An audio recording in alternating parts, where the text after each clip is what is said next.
What do Yeah. you think about interview questions? Well, I think it's really intelligent to ask why are manhole covers round? Are you aware of that? Is that a Google one? No, it was Bill Gates or something like that.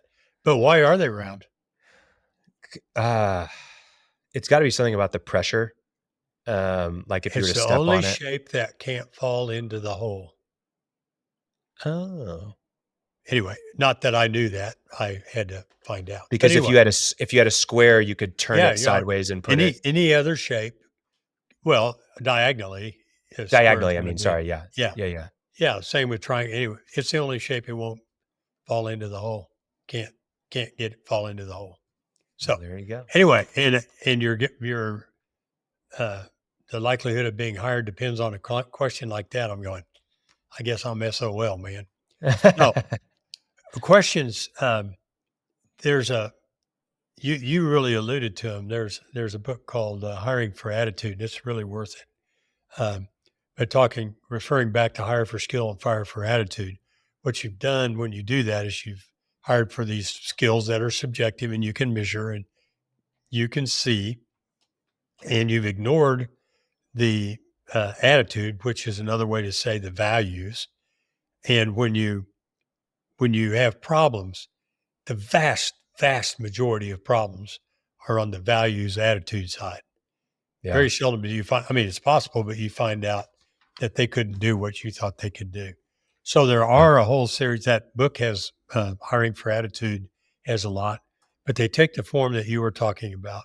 And one of them is um, tell me about a time you had a really angry customer. And then you Yeah. don't go, and what happened? Or, and what did you do? You don't do that. Just tell me about a time you had to deal with a really angry customer. You can ask things like, tell me when it's okay to be late for work. Uh, tell me Mm. about a time you were had to decide whether or not to um, disclose the confidentiality. Not and was it right and was there anyway? Though you can just see how those questions, if they answer them, can just start to make a lot of things apparent about. Yeah. So anyway, I add that to it, and um, it really does make a lot of difference rather than how long have you been a CDL holder? Yeah. You know, how many fatal accidents have you had? Which is all interesting stuff.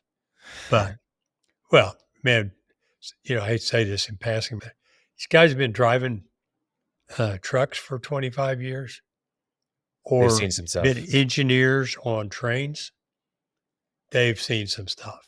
Yeah. Just I believe it. anyway, terrible. Anyway, Well, I think we've covered almost everything. The only thing that I would say about the interview process is sometimes it's helpful to do trial tasks.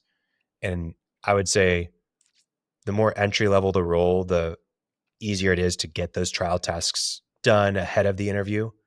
As the role is higher and higher, you may consider doing the trial tasks once they've been hired or when you're down to the final two or three candidates. And then even higher than that, you may do like a probationary period of like, hey, come work for us as a 1099 contractor for 30 days, just to make sure that we have the right fit before we fully fledged hire you. And we'll pay you, obviously.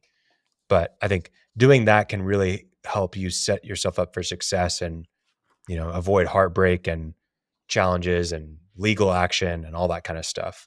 And a lot of, as you get higher and higher up, people that are that higher up, if they've been laid off, they usually have a severance. They can afford to do trial work or whatever it is. So well, you got to be an attorney to do trial work, but I get your point. not Hey, trial. Come on. I have a question. Yeah. Well, first of all, will you post these items? Maybe not with fully fleshed explanation, but the sequence of items that are necessary. Now, who has to prepare this? I mean, has it got to be the boss? Can somebody subordinate Well, at least get it started? Or is what, this another thing the busy boss has got to take a day or take a month and go yeah. do it? What I love about this is that it's really like a system. And so once you have it in place for one role, it's really not that challenging to get it duplicated for the next role. Yeah, there's definitely some items that need to be cleaned up and all that stuff. But at a certain level, once it's in, then you can just focus on the ideal candidate worksheet. And then maybe modifying the job application and job description. Um, and then from there, it's your interview questions. So it's not that big of an ask once you have everything in Right. place. It's really that you get everything in place as a system so that now you can start to hire more efficiently as you go. But Yeah, yes, we will post a list of all of these. We'll put together a little document that'll have everything listed. And if this is something that people want to, talk about in more depth, this is something that we help people with, is building out a hiring map. And we'd love to chat.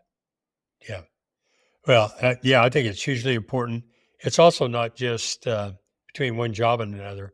Once you have the vision for your company, you have the vision for this, right? Yeah. Once you know your values, you have your values for this. Yeah. So you're getting to reuse a lot of the, not reuse, whenever.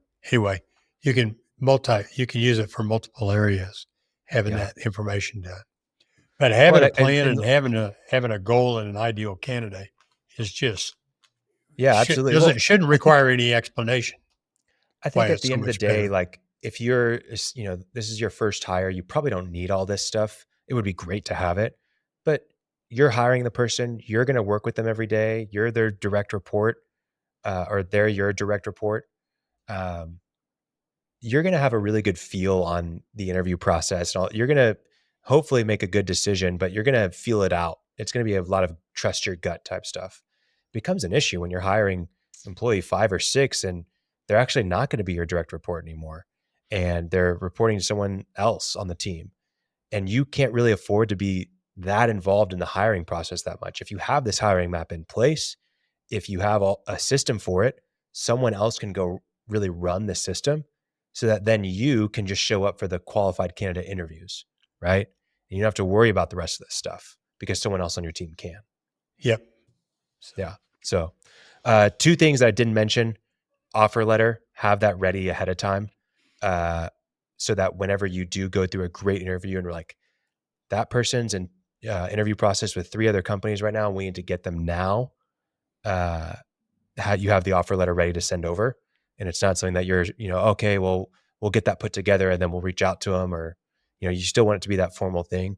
And then, contract, having a contract for all of your yeah. employees, and have a handbook if you can as well, that kind of outlines policies and procedures for them to sign. That's whenever we also send over expectations document, where it's just, here's what you can expect of us and here's what we expect of you.